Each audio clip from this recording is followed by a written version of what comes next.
হাটের গোটাম খুলে চলে, বুকে নাই ডর।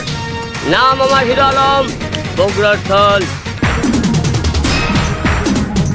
তুমি নায়ক, বাস্তব জীবনের নায়ক। হারতে হারতে একদিন জিতে যাবে, শুধু চেষ্টা করে যাও। এই গল্পটা একজন বাস্তব জীবনের নায়কের। নাম তার আশরাফুল আলম। দুনিয়া যাকে চেনে হিরো আলম নামে।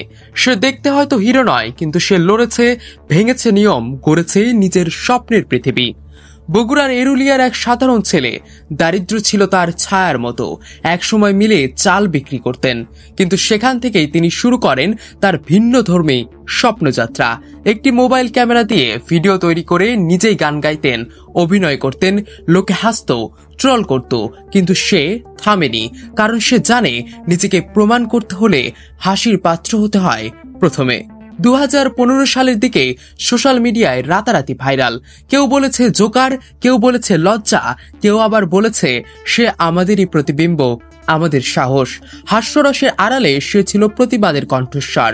সুন্দর চেহারা, রঙিনী পরিচ্ছদের দুনিয়াকে আঙুল দেখিয়ে বলেছে, এই আমি থাকতে পারি তোমাদের মধ্যে।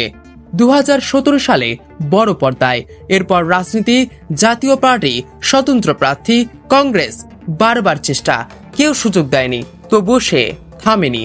সে জানতো যে হারে অভ্যস্ত, সাফল্য তার অভ্যাস হয়ে যায় একদিন।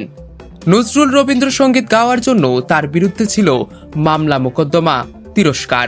স্ত্রীও একসময় মামলা করেছেন। সমাজ তাকে দমাতে চেয়েছে, কিন্তু তার ভেতরের হিরো বলেছিল, তুই থামিস না।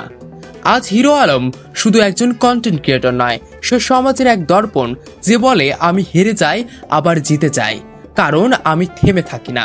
সাম্প্রতিক ডিভোর্সের পর আত্মহত্যার চেষ্টায় শিরোনাম হন আবার। কিন্তু এখানেই গল্প শেষ নয়, কারণ হিরো মানে তো সেই যে আবার উঠে দাঁড়ায়। এক নতুন সকাল, এক নতুন যাত্রার সূচনা হয়। এই মুখটা দেখে তুমি হয়তো হাসবে, কিন্তু এই মুখটায় হাজারো কালো, কুৎসিত, অবহেলিত মানুষের অনুপ্রেরণা, যারা এখন বিশ্বাস করে আমিও পারি, আমিও কিছু করতে পারি। কারণ হিরো কখনো হার মানে না।